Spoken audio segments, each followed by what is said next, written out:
All right, folks, thanks for tuning in again. Rick Haggerty with Kicking It for Peace, Culture, and Education. And I'd first and foremost like to say hello to our Northampton Open Media audience.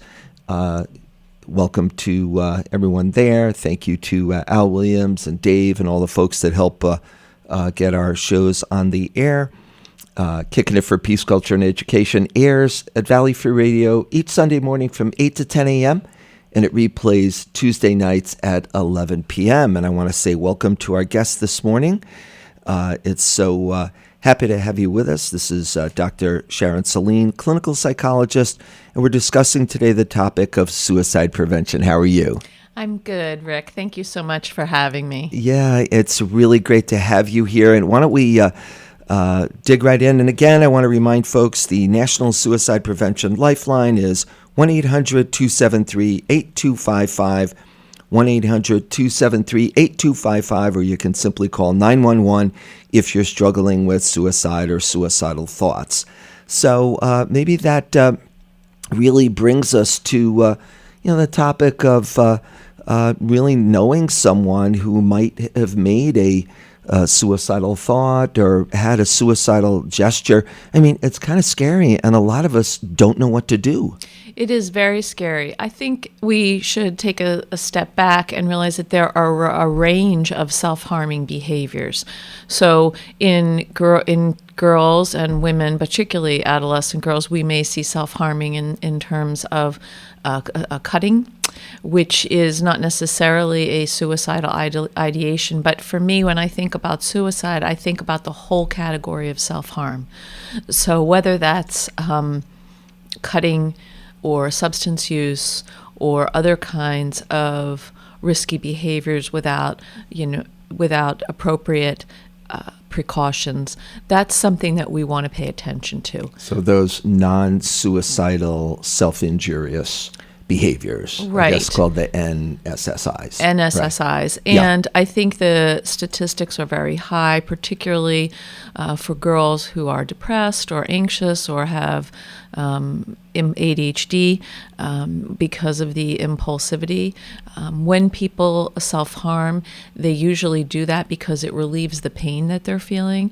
And so they no longer have to focus on the emotional pain, but now they're dealing with actually the ways that they've hurt themselves. And that sort of, it relieves that. And so that's a process that, excuse me, people sort of, it becomes a habit, and they have to learn other ways of comforting themselves.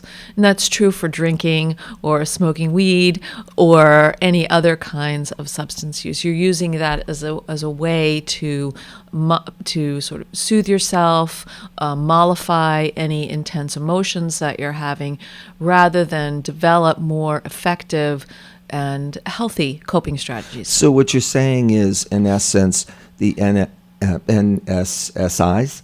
I just call them non-suicidal self-injury, yes. Yes. Then that would also probably include eating disorders. So those we should be paying attention to, even though they're more predominantly an unhealthy coping skill, I guess I'll call it that, but it's still important to... It's still important because what happens is we're looking at a spectrum from non-suicidal self-harming injuries to suicide.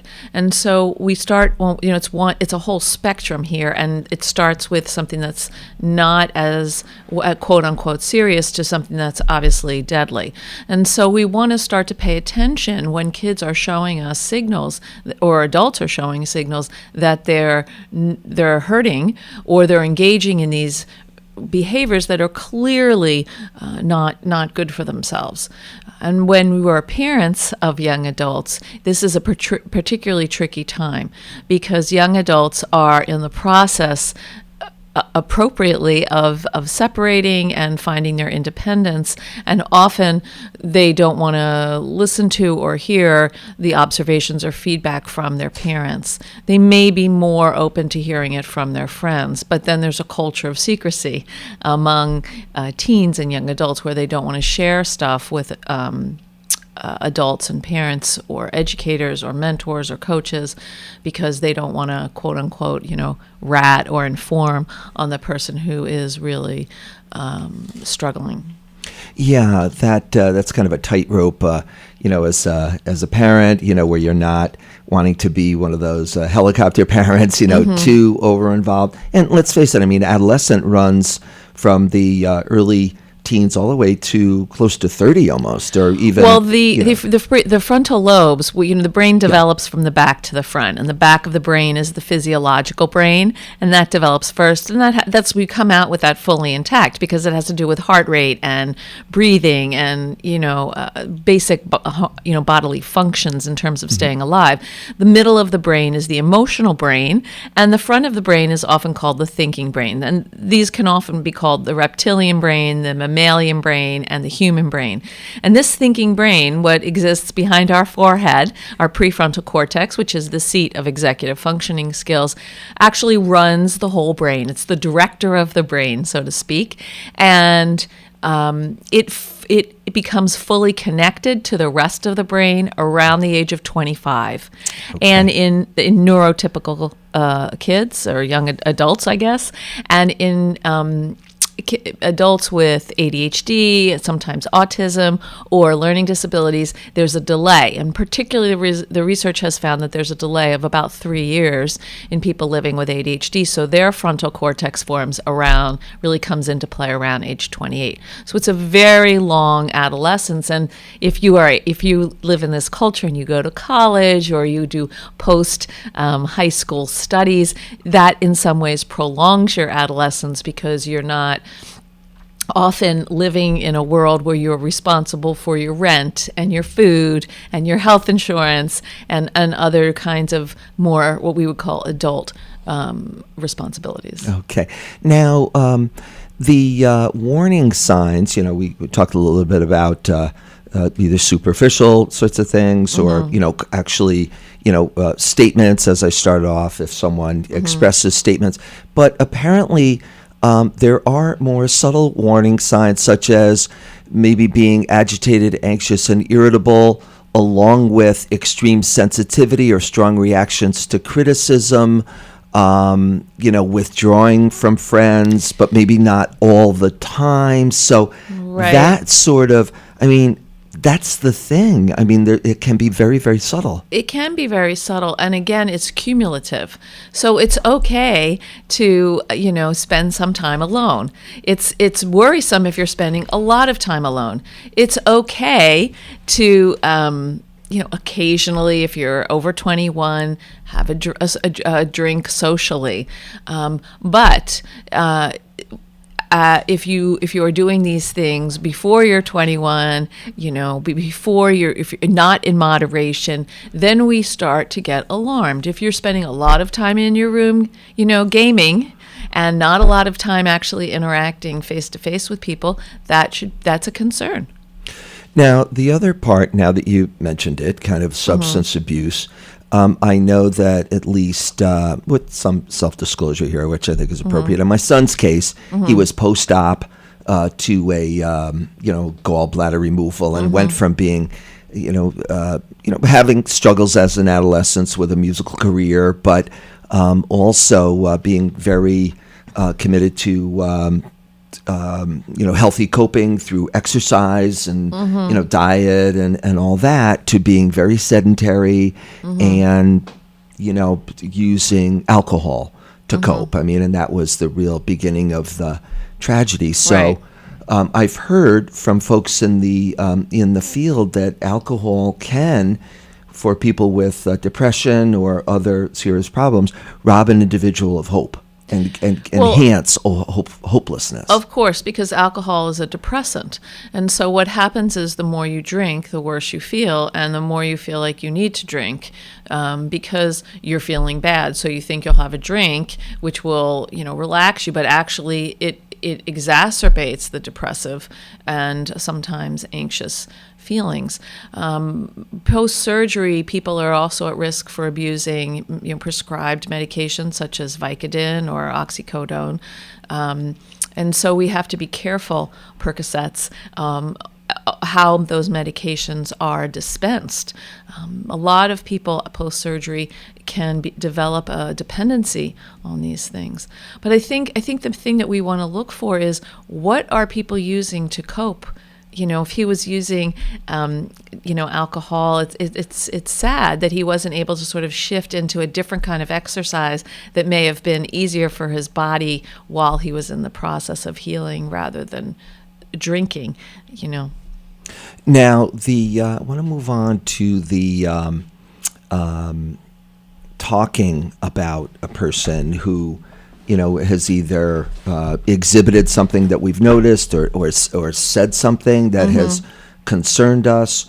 Does it exacerbate their symptoms by opening the conversation and talking to the individual about their suicidal tendency? I think it's really important to try to have a conversation with someone who's struggling, particularly if you're related to them, and they may be on. So let's have two scenarios. One, the person is willing to talk to you. One, the person is not.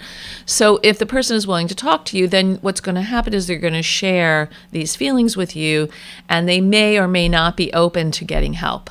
And in that situation, I think as a parent, it's reasonable for you to seek help for the family.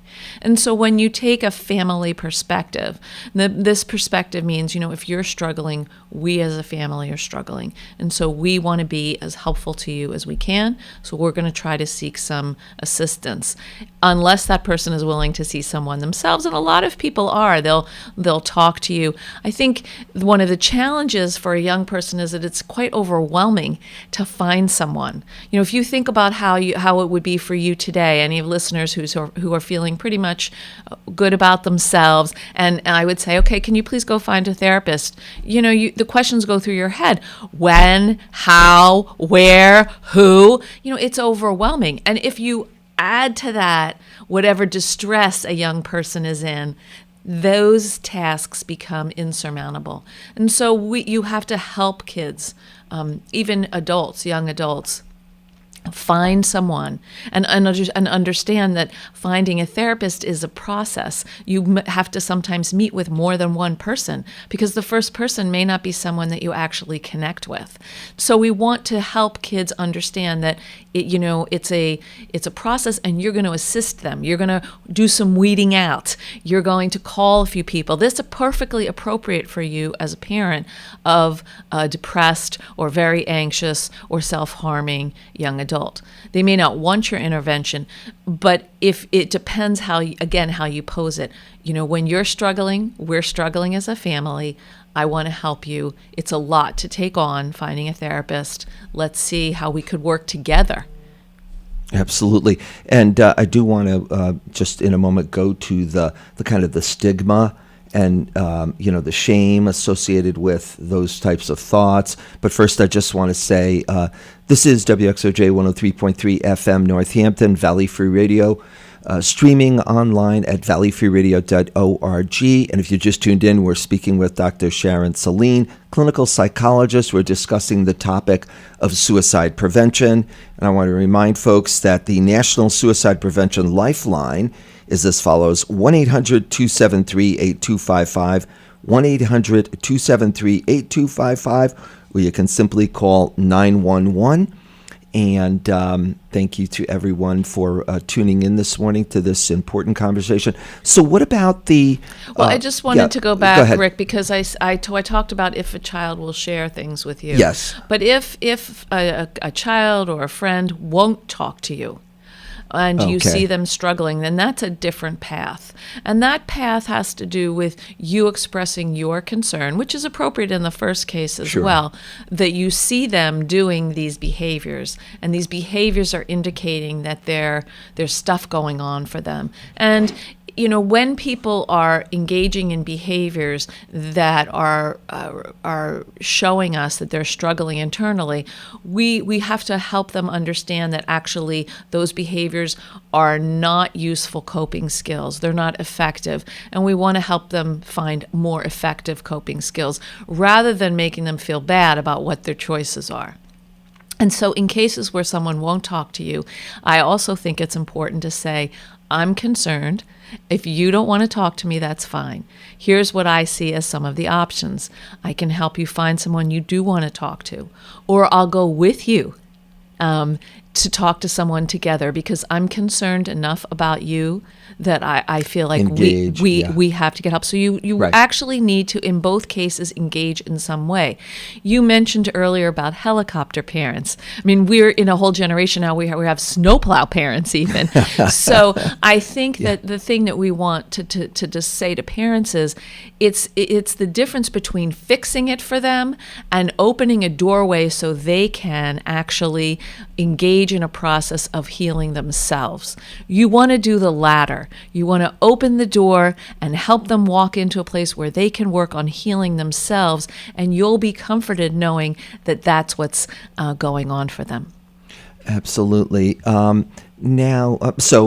had talked also about people who you really have to just be picking up the subtleties because of their feelings of shame about, oh boy, I'm having suicidal thoughts, or I'm feeling self-harmful, or the stigma associated with it. How can I even utter that word? Or how could I even talk to someone about this? Or maybe just talk to one person and say, I don't want this shared with our network of friends or our families. I just want to work on this on my own, and just have you as, it might get to That's the point a lot where it's of dangerous. pressure, but and, if you are the yeah. person who is receiving that conversation, I don't want to share this with my family. I only want to share it with you. At that point, that is a huge red flag that actually this needs to be shared with other people, because it's too much of a burden for one person to carry. And if someone is really, feeling very bad about themselves, you as a friend need support for yourself, and they are telling you that they actually need support. Their shame is part of the issues that they have to work through. And so I encourage people to talk about, have you thought about hurting yourself in some way? Do you observe that do you see that you might be hurting yourself by doing X or Y? Rather than say, have you thought about suicide? Are you going to commit suicide? Yeah. That's a really heavy question to ask. And it's not necessarily a productive question. If you feel like you need to ask it, but then go ahead. But I think that that's a question that we want a professional to ask. But if you see someone hurting themselves, that is a serious sign that they are not doing well. There are two kinds. There are different people deal with their emotions in different ways. I was going to say two kinds of people. Externalizers. Everything's out. Sure. It's on. Yeah. You can wear it. You can see it. They wear it on their sleeve. You know how they're feeling the minute they walk in the room. I'm one of those people. There are internalizers. I live with a couple of these people, and they look like they're okay on the outside, and inside there's this boiling stuff going on. Those people, actually, research has shown that actually the externalizers tend to actually be healthier because they get it out. Get it out. Yeah. Internalizers often have other kinds of excuse me. They might have health complications or health issues. Sure. So we want to teach the internalizers that at least talking about what's going on is useful. Now, what about the person who is resistant to therapy? I mean, some folks are just, I got this, or I don't like therapists, or I'm too busy, or there are a lot of excuses. A lot of excuses. Yeah, or denial Like to say excuse. denial. And there's more. We don't know really Right. what's underneath it, but how do we get help for folks who Right. don't, have that inclination to want to be helped by a professional? I like to say denial is not just a river in Egypt, right? Yeah, exactly. So the real. thing is that Yeah. when people are denying that it's going on, you're not going to be able to convince them yes, it is. Can't you see this is happening? But what you can do is share what your observations are. I understand that you don't think it's a big deal, but here's what I've been noticing. And you lay out the facts. I've seen you come home drunk at least 3 times a week and you don't remember what happened to you, that's a concern. I'm concerned about that. I have found razor blades in your bedroom, and I see scars on your thighs when you wear shorts. That's a concern. I noticed that there's vomit in the bathroom around the toilet bowl when I cleaned it. That's a concern.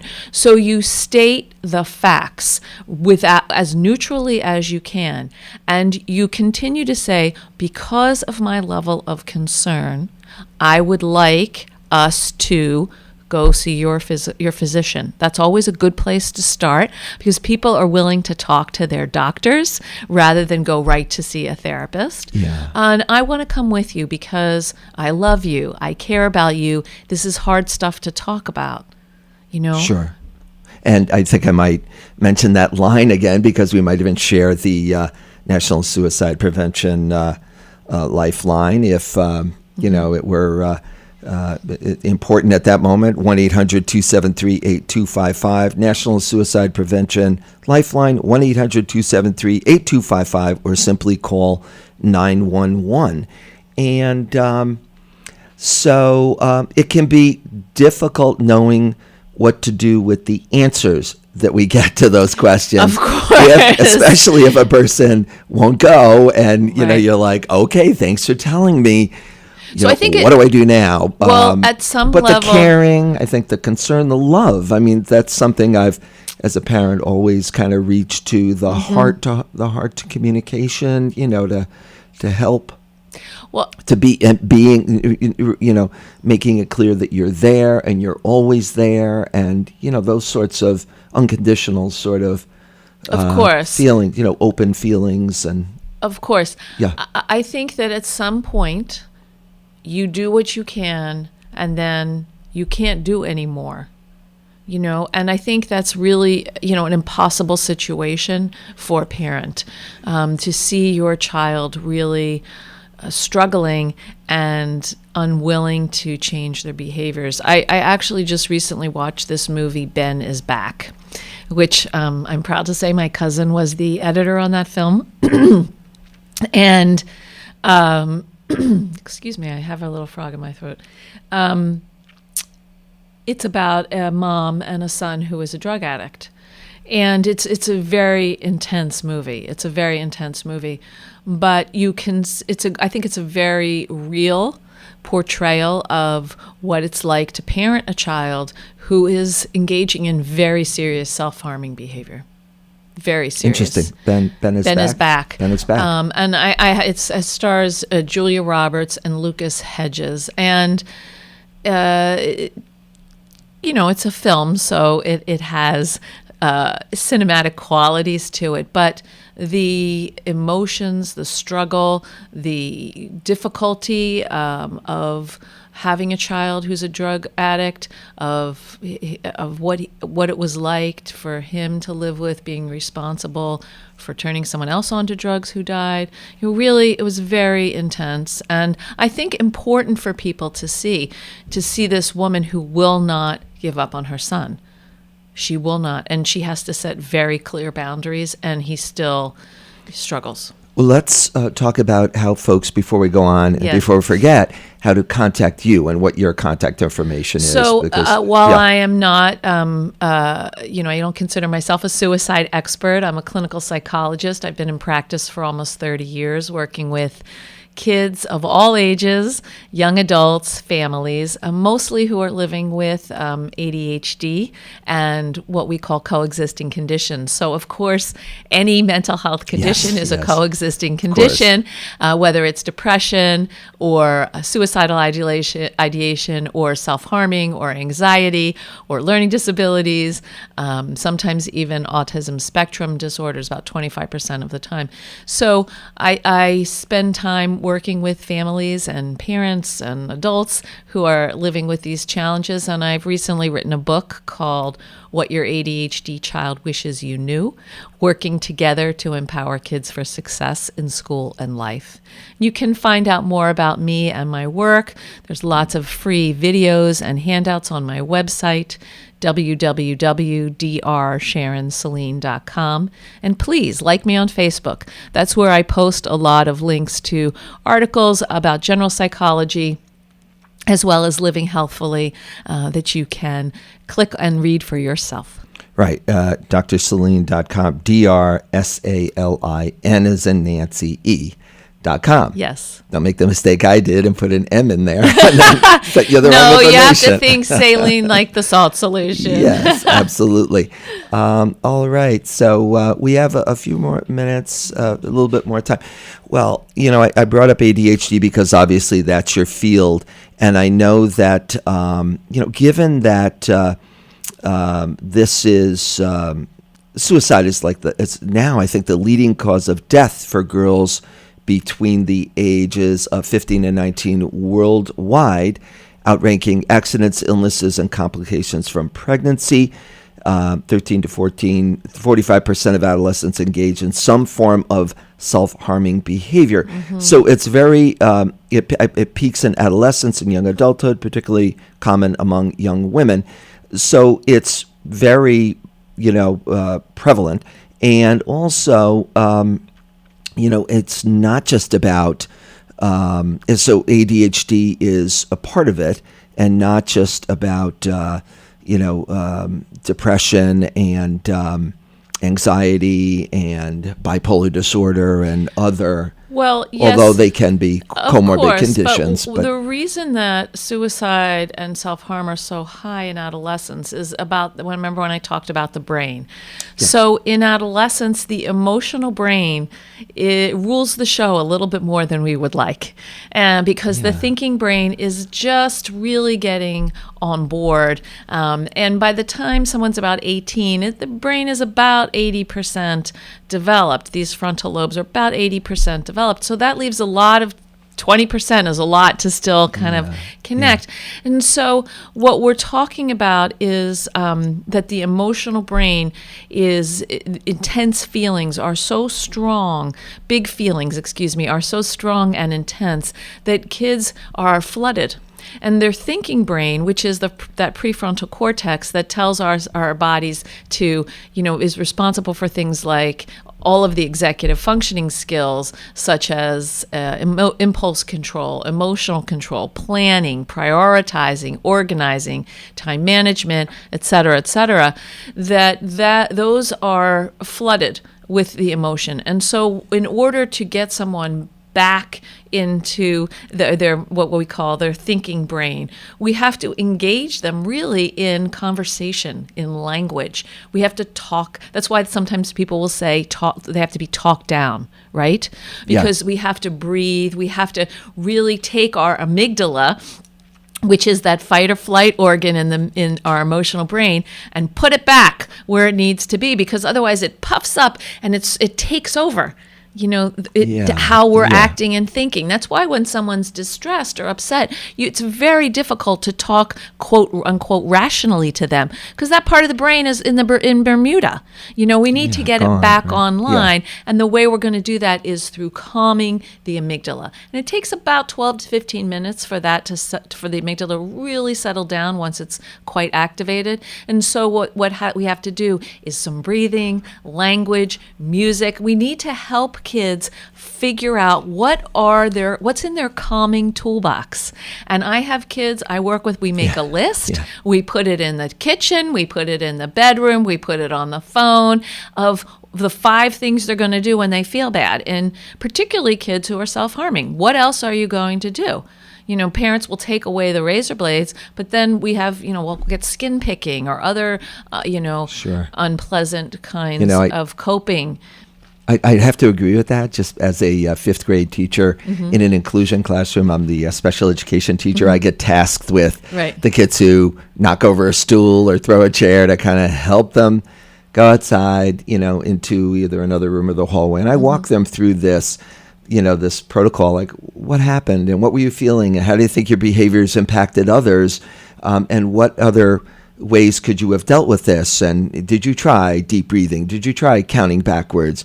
Did you try self-talk? And it does take about 12 to 15 minutes. Correct. And I'm walking them through this question and answer thing, and they're answering it, but all the while I feel like they're less intense, less pressured, less able to relate to me as the questioner. And I'm saying, okay, they're coming out of it, and calming down. Correct. It's very important, and I think doing this when kids are in, anywhere from first grade on, Sure. even kindergartners, what had to help them identify what helps calm you down. For younger kids, it's often, a hug, or I want to sit on your lap, or I want you to read me a story, or I want to, snuggle with my bunny, or whatever it is. And as kids get older, we have to teach them skills. So we want to help kids of all ages, adults included, and learn what are the skills, what are the tools that you need in the Calm Me Down toolbox. And for some people, actually parents of kids with ADHD, I work with them on creating a Calm Me Down toolbox, which has like Excellent. little activities, Sudoku for some, puzzles Sure. for another, manipulatives. Sometimes it's, music that they like to listen to. We have a list of those, so you can go to those once you're starting to settle. You're not going to go to those right away. But in my book, I talk about the 5 C's of ADHD parenting, which I think are basically the fundamentals of any kind of good parenting. Self-control. We adults have to manage ourselves first, and then we can help teach kids how to manage themselves. Compassion, collaboration, consistency, and celebration. And that self-control is really challenging when you're parenting a child with ADHD, or who's on the spectrum, or who has a learning disability, because those kids struggle with self-control because their executive functioning skills are impacted by their particular diagnoses. Kids who are bipolar also struggle in this particular way, or maybe kids who are diagnosed with ODD. So we want to work on self-control. And I teach in my book, and there's a lot on my website, something called Stop, Think, Act. Stop. We're going to press the pause button. And that's when we intervene with the calm me down moments. We're going to breathe, we're going to step outside, you're going to go shoot some hoops for 10 minutes, whatever it is, it's going to help you regulate yourself. I've done that with my students. And then we're going to come into the think. And the think comes after the stopping, when you're settling, around the 12-minute mark, 12 to 15 minutes, where you say, what happened here that was distressing to you? What could you have done differently? What would you have liked someone else to do differently? And what do you think is our next step? What is the next right thing that we can do right now? Do we need to make amends? Do we need to return to class? What is the next right thing? And then we have act. We're going to do that next right thing. But in that think period, we're not going to get into a lot of processing about a lot of it's not a teaching moment. It's a thinking moment. How are we going to think about what happened and what is coming next? Later, maybe within an hour, then you can process. But in a moment of intense activation, of big emotions, there's not really any space for learning anything. That has to follow. Absolutely. And I noticed too, and we're just about out of time, that students in our class that are the quietest sometimes need the most help with their educational directives and support and whatnot. So from a mental health perspective, some of the kids that are the quietest or the most, quote unquote, in the dark about their suicidal thoughts or self-harmful thoughts. And, in the age of social media, right. Obviously there have been some high-profile cases right here in the Valley regarding, suicidality from online bullying and pressure and all that. Well, so, it's terrible because Yeah. if you think about it, when we were growing up, and I myself was bullied in 6th grade, I moved to a new town, and I was I was a smart girl, and there was a boy there named Benji, and he had previously been the smartest kid in the class, and I challenged him on that. I'm not trying to be self-congratulatory or self-praising. It's just the truth of what happened. And he basically made sure people didn't like me. I mean, people spit on me in recess and put worms in my lunch. But I went home, and I didn't have a cell phone, and I had a reprieve every day. And I also joined up with a few other nerdy girls, and we had our little posse of 4 nerdy girls. And that's how I got through 6th grade. And I had a teacher who really liked me. And, you know, when he found out how I was being treated, he intervened. And by the end of the year, when we went, there was a school dance. Someone actually asked me to dance. Nice. So this is like a success story for me in some ways. But it was very difficult. If I lived today, and I experienced that, I'm sure I would have not only been in serious therapy, but I would have been put on medication, because that would have been intolerable, because I would have been bullied at school and bullied at home. There would be no safe place. Sure. And I think we really have to think about that as a society, what we are allowing young children access to by having so much access to telephones and screens throughout their day. Their brains are just not developed enough to use it appropriately. And there are adults who will send you very mean texts too. I'm not saying that doesn't exist, but I think that if we want to help do more suicide prevention for teenagers, then we need to think about monitoring their screen time, which is where kids fall prey to comparing themselves negatively to other kids. Yes, I agree. And to hearing and to a certain kind of trash talking that kids do not say in person, but they'll say via their devices. There's a wonderful. There are 2 really great documentaries about this. One is from CNN. It's called 13.